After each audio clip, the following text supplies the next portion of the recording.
السلام علیکم ورحمۃ اللہ وبرکاتہ۔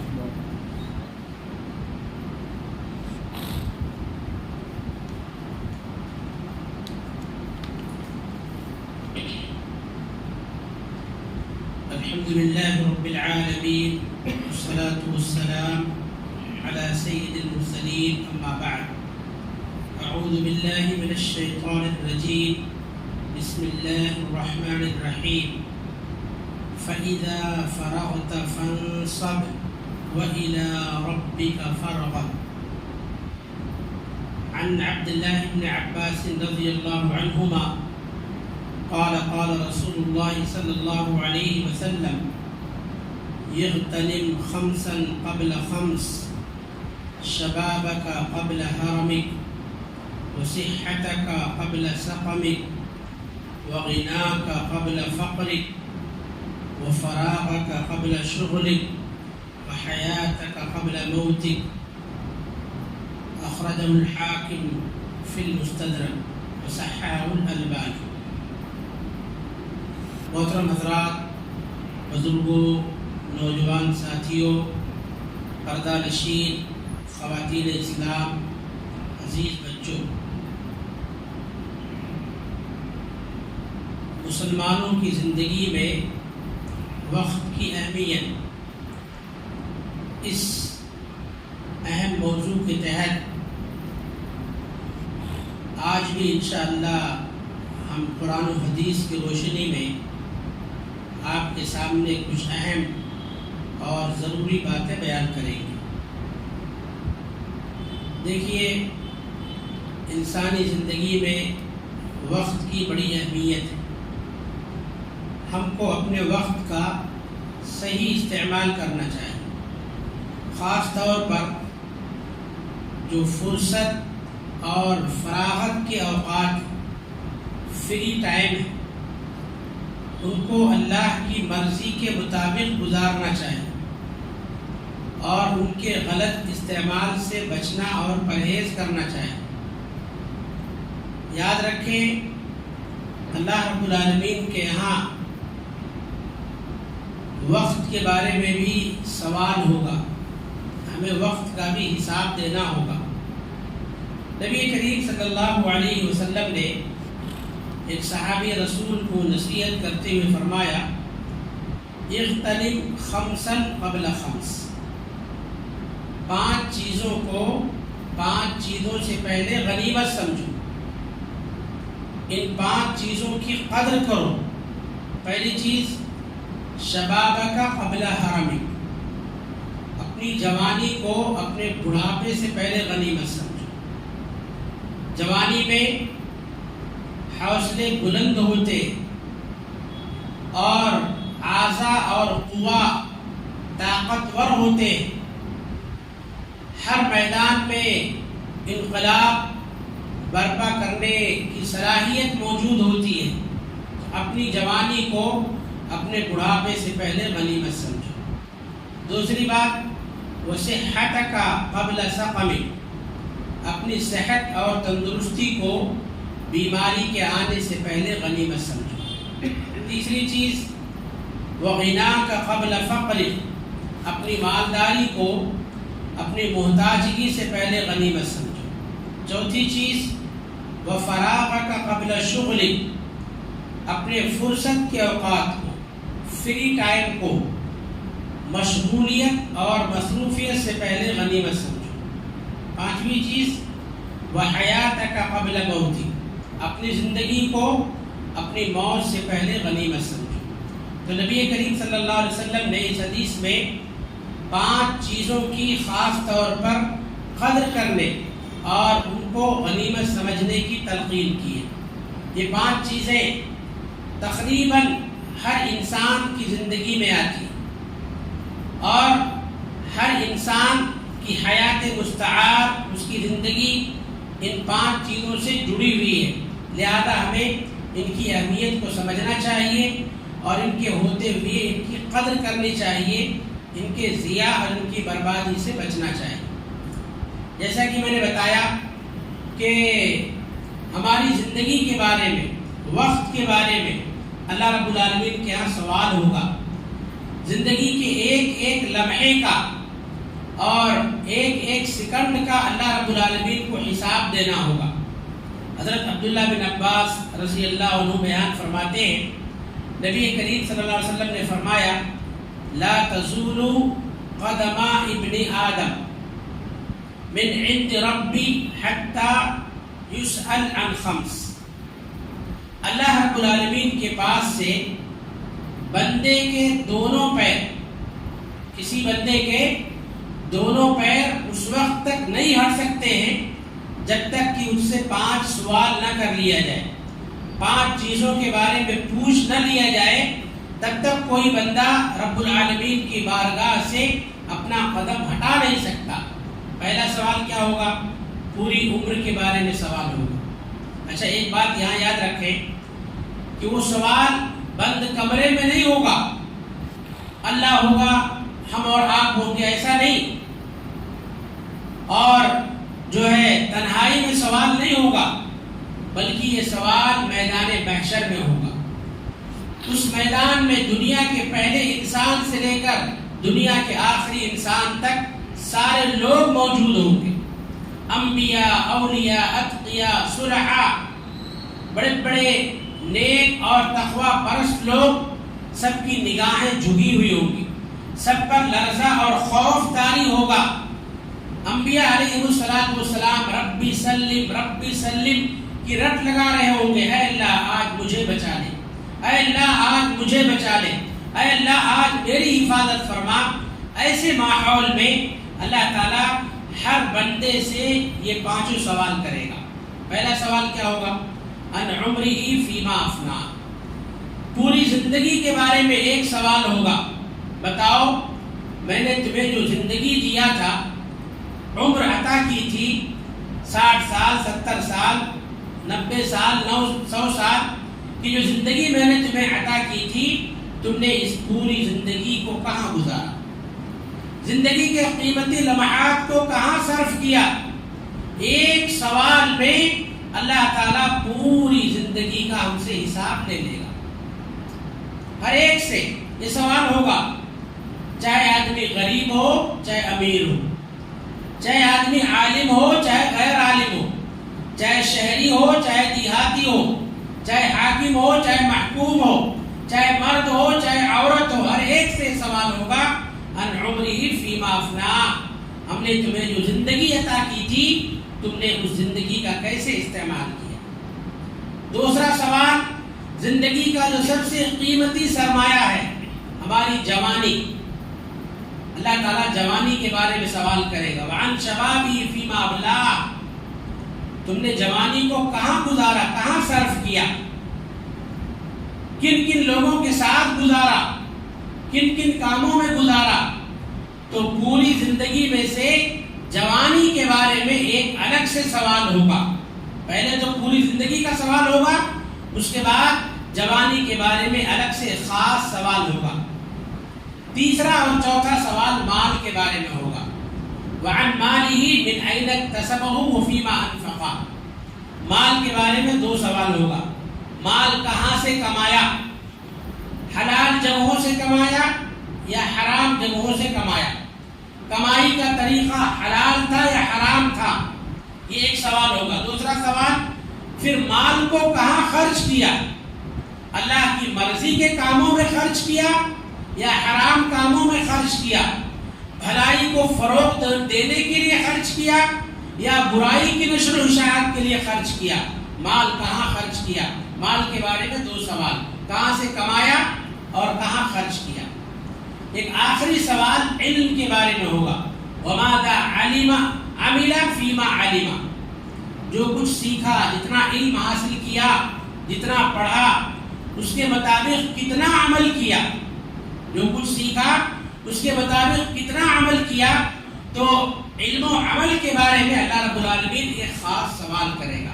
تو یہاں کہنے اور بتانے کا مطلب یہ ہے کہ اللہ تعالیٰ نے ہم کو جو قیمتی زندگی عطا کی ہے، یہ یوں ہی نہیں ہے، ایسا نہیں ہے کہ ہم اللہ کی انڈر میں نہیں ہیں، ہم بے لگام ہیں، ہم بالکل آزاد ہیں زندگی گزارنے میں، ایسا نہیں ہے، ہم اللہ تعالیٰ کی نگرانی میں ہیں، ہماری رسی اللہ تعالیٰ کی ہاتھ میں، اللہ کے ہاتھ میں ہے۔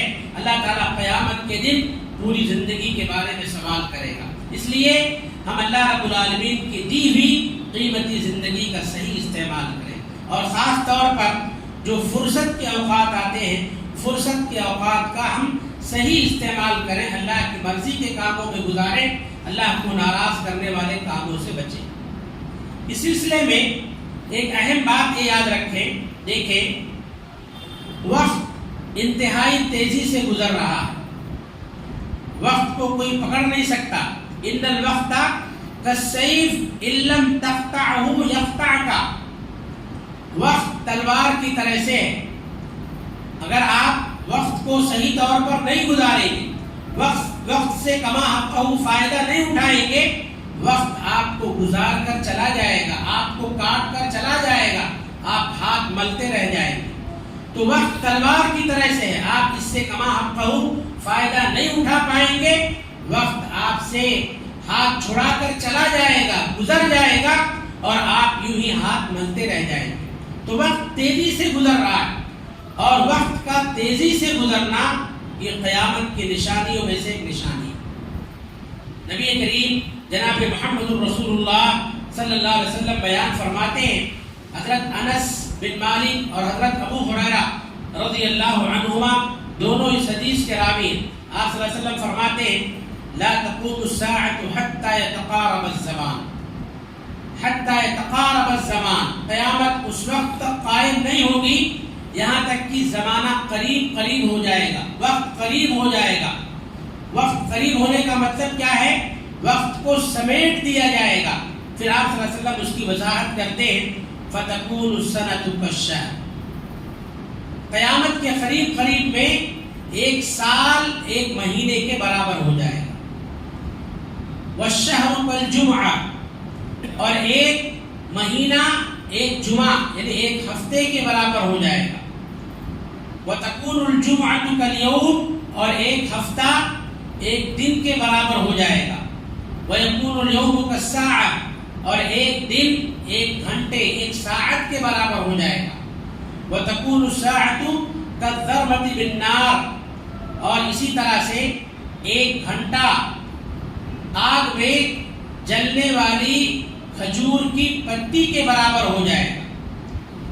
کھجور کی سوکھی اور خشک پتی ہے، اس کو تیز آگ میں آپ ڈالیں، اس کو جلنے میں کتنا وقت لگے گا؟ مشکل سے 10-20 سیکنڈ میں پوری کی پوری پتیاں جل کر راکھ ہو جائیں گی۔ تو اللہ کے نبی صلی اللہ علیہ وسلم فرماتے ہیں، قرب قیامت میں، قیامت کے قریب قریب میں ایک گھنٹہ جو ہے اس معمولی وقت کے برابر ہو جائے گا۔ اس کا کیا مفہوم ہے؟ اس کا کیا مطلب ہے؟ محدثین نے اس کے بہت سارے مفاہیم بیان فرمائے ہیں، انہیں میں سے ایک اہم مفہوم اور ایک اہم مطلب یہ ہے کہ لوگوں کی بدعمالیوں کی وجہ سے، لوگوں کے گناہوں کی وجہ سے وقت کی برکت اللہ تعالیٰ اٹھا لے گا، وقت کی برکت ختم ہو جائے گی۔ جو کام پہلے لوگ ایک مہینے میں کر لیا کرتے تھے، وہی کام کرنے کے لیے ایک سال لگ جائے گا۔ جو کام پہلے لوگ ایک ہفتے میں کر لیا کرتے تھے، اسی کام کو کرنے کے لیے پورا مہینہ گزر جائے گا۔ جو کام ایک دن میں ہو جاتا تھا، اس کو کرنے کے لیے پورا ہفتہ لگ جائے گا۔ جو کام چند لمحوں میں ہو جاتا تھا، اس کو کرنے کے لیے پورا کا پورا گھنٹہ لگ جائے گا۔ آپ دیکھیے، سنڈے کو چھٹی رہتی ہے، اکثر و بیشتر لوگوں کو دیکھا جائے، غور کیا جائے، فجر سے لے کر 11-12 بجے تک کیا کام کرتے ہیں؟ غور کیجئے، اپنے اوقات پر غور کیجئے، کیا کام کرتے ہیں؟ صرف اور صرف ناشتہ۔ ناشتے کے علاوہ اور کوئی عبادت کا کام ہوتا ہے؟ کوئی اہم کام ہو پاتا ہے؟ ہر آدمی، امیر غریب، سب اپنے وقت کا جائزہ لیں۔ تو وقت تیزی کے ساتھ گزر رہا ہے، وقت ہم کو کاٹ کر چلا جا رہا ہے، مگر ہم نادان ہیں کہ اس سے کما حقہ فائدہ حاصل نہیں کر پا رہے۔ تو اللہ کے نبی صلی اللہ علیہ وسلم نے باقاعدہ مثال دے کر سمجھایا ہے کہ قیامت کے قریب لوگوں کے گناہوں کی وجہ سے وقت کی برکت ختم ہو جائے گی، وقت یوں ہی گزرتا رہے گا، مگر لوگوں کے کام یوں ہی پینڈنگ پڑے رہیں گے، وقت کی برکت ختم ہو جائے گی۔ لہذا اللہ نے ہم کو وقت دیا ہے، موقع دیا ہے، ہمارے پاس فرصت کے اوقات ہیں، ہم ان کا صحیح استعمال کرنے کی کوشش کریں۔ اس سلسلے میں ایک اہم بات یہ ہے، ایک اہم نقطہ، ہم میں سے تقریباً ہر ایک کے اندر یہ کوتاہی پائی جاتی ہے۔ وہ بہت بڑی کوتاہی کیا ہے؟ ہم اپنے تمام کاموں کو آخری وقت تک مؤخر کرنے کی کوشش کرتے ہیں، آخری وقت پر ٹال دیتے، آخری وقت کے لیے چھوڑ دیتے۔ مثلا ہم کو کوئی پروجیکٹ ملا ہوا ہے کہ ہم کو 10 دن میں کرنا ہے، اس کام کے لیے 10 دن کا وقت ملا ہے، 10 دن کے لیے ہمیں اختیار دیا گیا، آپ 10 دن میں کبھی بھی کیجئے، 10 دن تک آپ کے لیے ٹائم ہے۔ تو ہونا تو یہ چاہیے کہ پہلے دن سے دھیرے دھیرے اس کام کا آغاز کر دیا جائے، دھیرے دھیرے کرتے رہنا چاہیے، مگر اکثر و بیشتر لوگوں کا معاملہ کیا ہے؟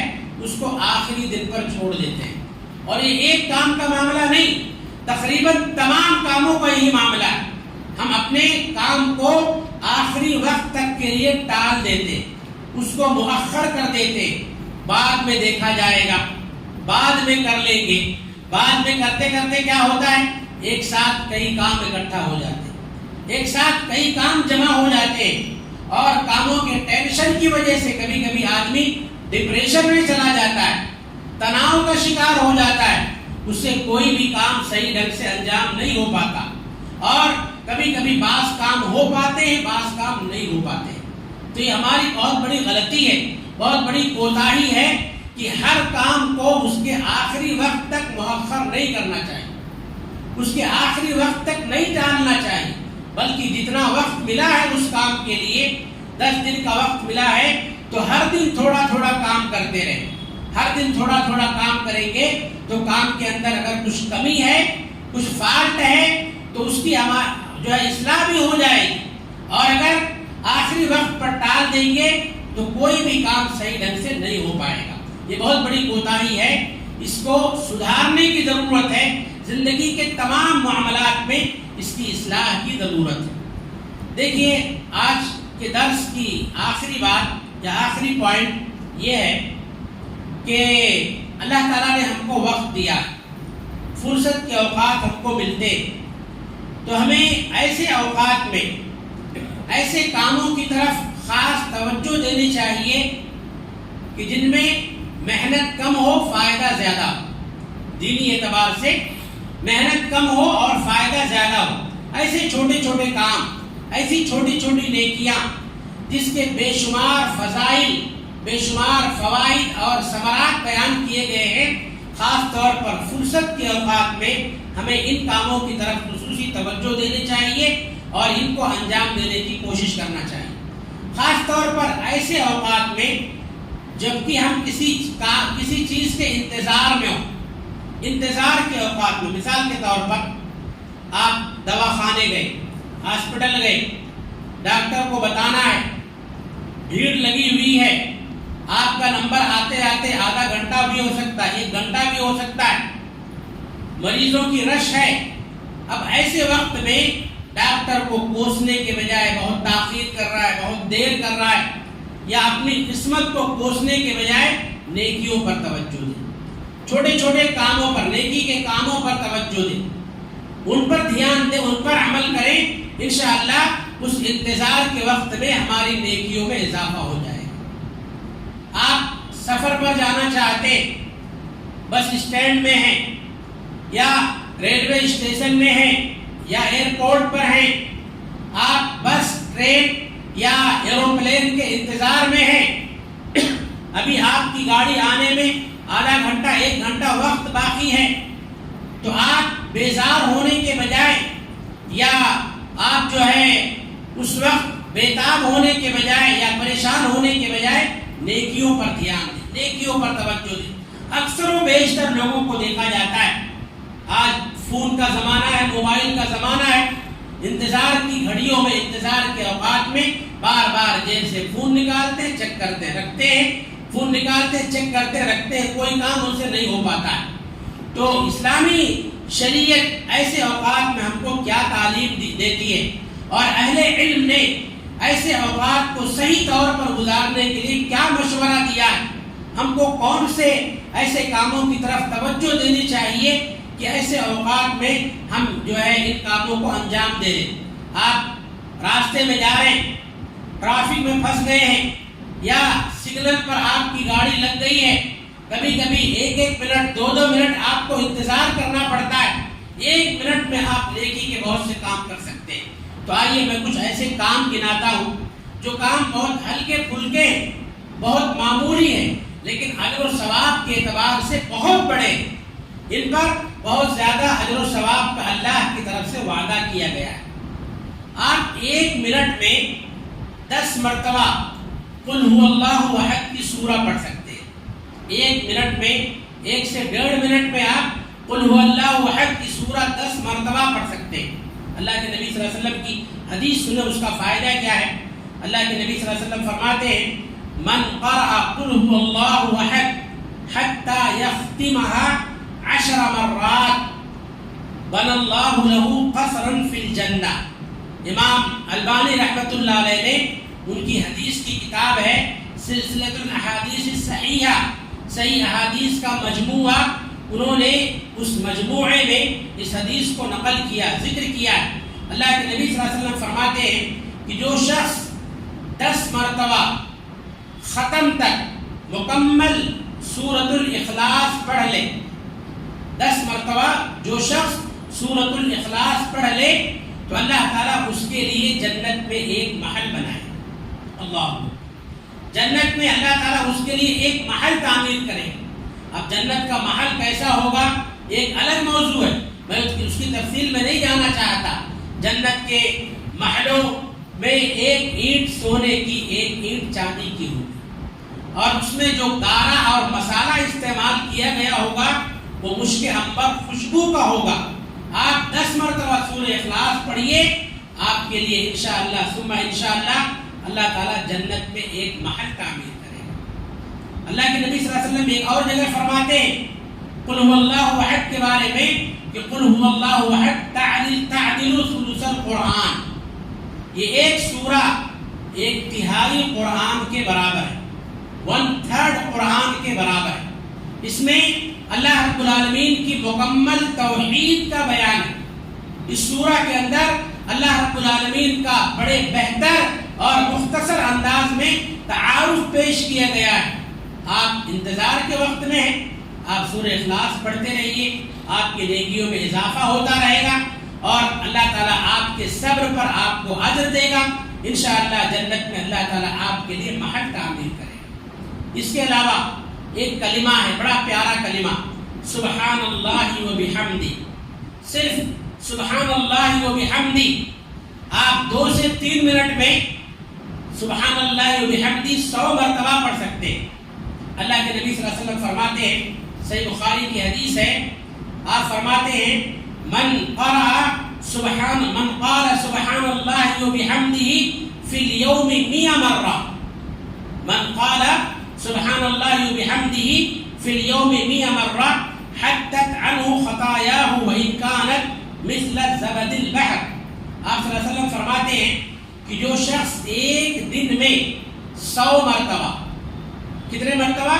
100 مرتبہ سبحان اللہ و بحمدہ پڑھ لے تو اس کے چھوٹے چھوٹے تمام گناہ معاف ہو جاتے ہیں۔ اگر اس کے گناہ سمندر کی جھاگ کے برابر کیوں نہ ہو، سمندر میں جب موجیں آتی ہیں تو جو جھاگ جمع ہوتی ہے، جو کچرا جمع ہوتا ہے، اس کے گناہ اتنے زیادہ کیوں نہ ہو، اگر کوئی بندہ ایک دن میں 100 مرتبہ سبحان اللہ و بحمدہ پڑھ لے تو اللہ تعالیٰ اس کے گناہ سمندر کی جھاگ کے برابر ہوں تو بھی معاف کر دے، اس کے گناہوں کو اللہ تعالیٰ مٹا دے۔ سبحان اللہ و بحمدہ کا مطلب کیا ہے؟ میں اللہ کی حمد، اس کی تعریف کے ساتھ اس کی تسبیح بیان کرتا ہوں۔ اس کے علاوہ ایک بڑا مشہور کلمہ ہے، صحیح بخاری کی آخری حدیث ہے جو معروف و مشہور ہے، ہم اور آپ جانتے ہیں کون سا کلمہ ہے؟ سبحان اللہ و بحمدہ سبحان اللہ العظیم۔ اللہ کے نبی صلی اللہ علیہ وسلم فرماتے ہیں 2 کلمے ایسے ہیں جو رحمان کو بہت محبوب ہیں، بہت پیارے ہیں۔ زبان پر بہت ہلکے اور معمولی ہیں، آسانی سے ادا ہو جاتے ہیں، مگر قیامت کے دن جب ترازو کے پلڑے میں ان کو رکھا جائے گا، وزن کیا جائے گا، تو یہاں یہ کلمے وہاں بہت ہیوی اور بہت وزنی ہوں گے۔ وہ دونوں کلمے کیا ہیں؟ سبحان اللہ و بحمدہ، سبحان اللہ العظیم۔ 2 سے 3 منٹ میں ہم اور آپ جو ہے 100 مرتبہ اس کا ورد کر سکتے ہیں۔ اس کے علاوہ استغفار کا بہترین کلمہ ہے۔ نبی کریم صلی اللہ علیہ وسلم کے تعلق سے صحابہ کہتے ہیں ایک ہی مجلس میں اللہ کے نبی صلی اللہ علیہ وسلم 100 سے زیادہ مرتبہ یہ کلمہ پڑھ دیا کرتے۔ ہم صحابہ شمار کرتے تھے، کنا نعدھا برسول اللہ صلی اللہ علیہ وسلم، اللہ کے رسول صلی اللہ علیہ وسلم پڑھتے تھے، ہم شمار کرتے تھے، گنتے تھے، ایک ہی مجلس میں 100 سے زیادہ مرتبہ اللہ کے نبی صلی اللہ علیہ وسلم یہ کلمہ پڑھ دیا کرتے تھے۔ رب اغفر لی وتب علی انک انت التواب الرحیم۔ کتنا جامع کلمہ ہے، رب اغفر لی وتب علی انک انت التواب الرحیم۔ اس کا مطلب یہ ہے کہ اے میرے رب تو مجھے معاف کر دے، میری توبہ قبول کر لے، بے شک تو بہت زیادہ توبہ قبول کرنے والا اور بہت زیادہ رحم کرنے والا ہے۔ آپ انتظار کی گھڑی گزار رہے ہیں، کسی چیز کے انتظار میں ہیں یا فرصت میں ہیں، ان کلمات کا ورد کرتے رہیں، ان کو پڑھتے رہیں۔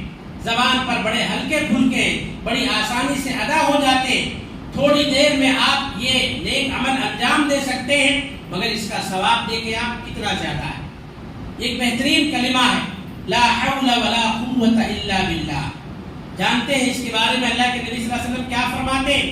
آپ فرماتے ہیں یہ کلمہ جنت کے خزانوں میں سے ایک خزانہ، لا حول ولا قوت الا باللہ، نیکی کی توفیق دینا اور برائی سے روکنا بغیر اللہ کی مدد اور اس کی توفیق کے ممکن نہیں ہے۔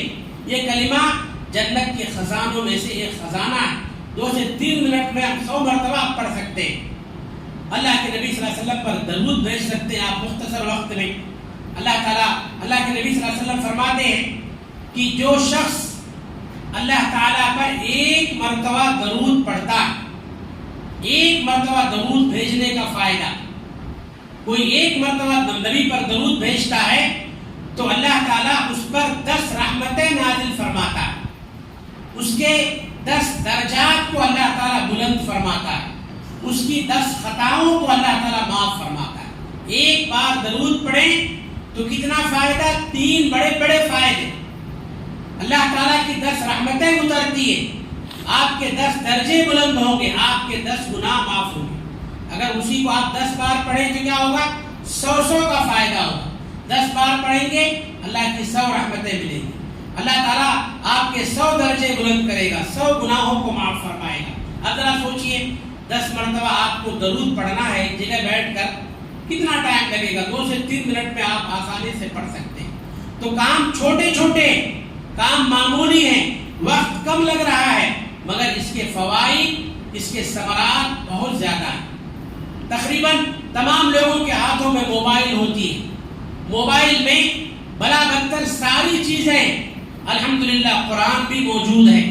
آپ تھوڑی دیر میں قرآن کی تلاوت بھی کر سکتے ہیں، قرآن نکال لیں، وقت ہے آپ کے پاس، انتظار کی گھڑی گزارنے، آپ قرآن نکالیں، ایک صفحہ قرآن پڑھ لیں۔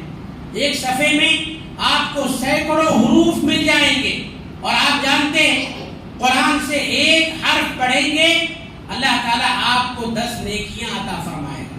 ایک پیج پڑھیں گے آپ، تقریباً آپ ہزاروں نیکیوں کے مالک ہو جائیں گے۔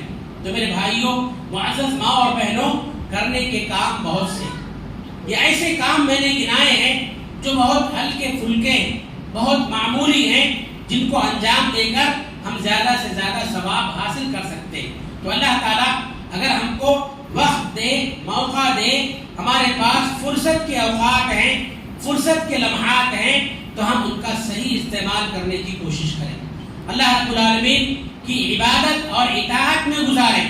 اللہ تعالیٰ نبی کریم صلی اللہ علیہ وسلم کو خطاب کرتے ہوئے فرماتا ہے، ہم اور آپ بھی یہ سورہ پڑھتے ہیں، فَإِذَا فَرَغْتَ فَانْصَبْ۔ اے نبی صلی اللہ علیہ وسلم، جب آپ اپنے کام کاج سے فارغ ہو جائیں، فَانْصَبْ، تو آپ اللہ تعالیٰ کی عبادت میں بڑھ جائیں، اللہ کی عبادت میں مشقت برداشت کریں، آپ اپنے آپ کو اللہ کی عبادت کے لیے فارغ کر لیں۔ کام کاج سے فارغ ہو گئے تو ٹائم پاس نہیں کرنا ہے، اللہ کی عبادت میں اپنا وقت صرف کریں۔ وَإِلَىٰ رَبِّكَ فَارْغَب، اپنے رب کی طرف پورے طور پر راغب ہو جائیے، اپنی ساری امیدیں اللہ تعالیٰ سے وابستہ رکھیے، مشکل حالات میں اللہ پر توکل کیجیے، اللہ تعالیٰ سے مدد طلب کیجیے، اللہ تعالیٰ ہی سے جنت اور کامیابی کی امید رکھیے۔ اللہ تعالیٰ ان آیتوں میں ہمارے پیارے نبی صلی اللہ علیہ وسلم کو خطاب کر رہا ہے، مگر نبی کے ذریعے سے اللہ تعالیٰ آپ کی امت کو نصیحت کر رہا ہے کہ ہم اپنے فارغ اوقات کا صحیح استعمال کریں، اللہ کی عبادت کو اطاعت میں گزاریں اور کم وقت میں ایسے کاموں کو انجام دیں جن پر ڈھیر سارے ثواب اور فیوز و برکات کی خوشخبری سنائی گئی ہے۔ بس انہی کلمات پر میں اپنی باتیں ختم کرتا ہوں۔ اللہ تعالیٰ سے میری دعا ہے کہ رب العالمین ہم تمام لوگوں کو تو نے جو زندگی دی ہے، جو بہترین اوقات دیے ہیں، جو جوانی عطا فرمائی ہے، اللہ یہ تیری ساری بڑی بڑی نعمتیں ہیں، اللہ ہم سب کو ان نعمتوں کو غنیمت سمجھنے کما حقہ ان کی قدر کرنے کی توفیق عطا فرمائے۔ اللہ تعالی ہم سب کو اپنے اوقات کا، خاص طور پر فرصت کے اوقات کا صحیح استعمال کرنے کی توفیق عطا فرمائے، فرصت کے اوقات کو تیری مرضی کے کاموں میں گزارنے کی توفیق عطا فرمائے، تیری ناراضگی کے کاموں سے اللہ تعالی ہم سب کی حفاظت فرمائے۔ یقیناً قیامت کے دن وقت کا حساب لیا جائے گا، پوری زندگی کا حساب لیا جائے گا، جوانی کا حساب لیا جائے گا۔ آخرت سے ڈرتے ہوئے، آخرت کی فکر کرتے ہوئے اللہ تعالیٰ دنیا میں ہم سب کو ان سوالات کی صحیح تیاری کرنے کی توفیق عطا فرمائے۔ اللہ تعالیٰ دنیا و آخرت ہر دو جگہ ہمیں حقیقی کامیابی عطا فرمائے، ذلت، بے عزتی، رسوائی سے اللہ تعالیٰ ہم تمام لوگوں کی حفاظت فرمائے، اور ہماری اس مجلس کو اللہ تعالیٰ ہم سب کے لیے دنیا و آخرت میں نجات اور کامیابی کا ذریعہ بنائے۔ آمین ثم آمین۔ اقول قولی ھذا استغفر اللہ لی ولکم ولسائر المسلمین فاستغفروہ انہ هو الغفور الرحیم، وآخر دعوانا الحمد للہ رب العالمین۔ السلام علیکم ورحمۃ اللہ وبرکاتہ۔